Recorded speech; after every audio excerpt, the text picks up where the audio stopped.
King of Barangay, mga kapuso. Isa na naman ka barangay ang ato niya nga kilalahon subong diri ininahamtan sa distrito sang Haro. Kag ini ang tutukan ta sa Barangay Ko.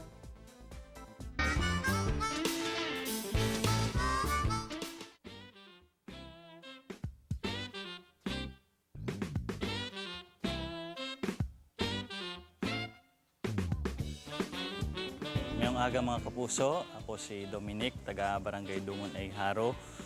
Di nyo ako, itour ko kamo sa barangay ko. Ang Barangay Dungon ay may 1,008 population, kag may 7 kasuna.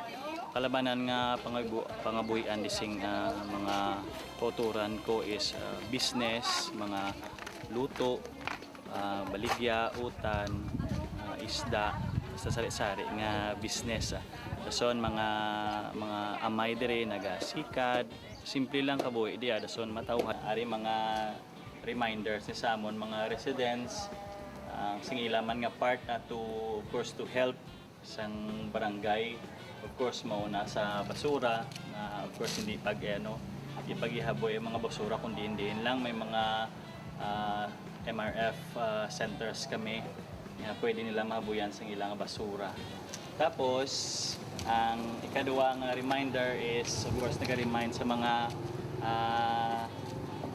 utod namon nga mahilig sa sports. Kaya, of course, ari dilapit sa daycare ang basketball court.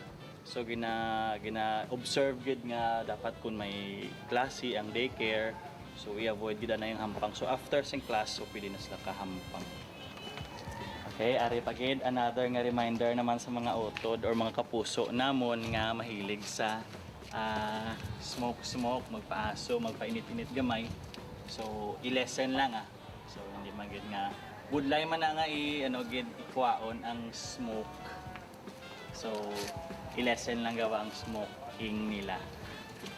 Okay, tapos ang drug abuse. So gina-remind man sila nga i-avoid gid ang drug abuse.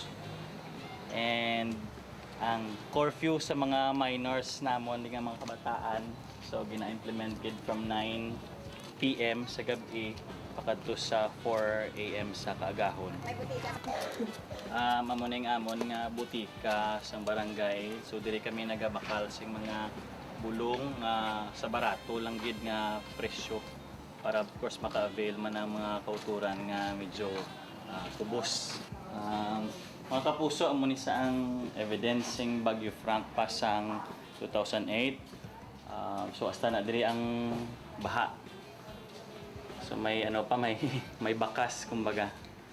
So that is why nga nag-initiate kita mga officials nga magpa-drainage kit, magpa-project sing drainage system. Ma-proceed kita sa drainage system na project. So dira ayon. So diri nagkasugod ang drainage kay pakato dito sa may gate 8 ayon sing CPU. So ini nakabulig sa pag-lessen sing mga tubig nga of course dulot sing ulan nga magtaas gulpi. So nakabulig gid sa ari.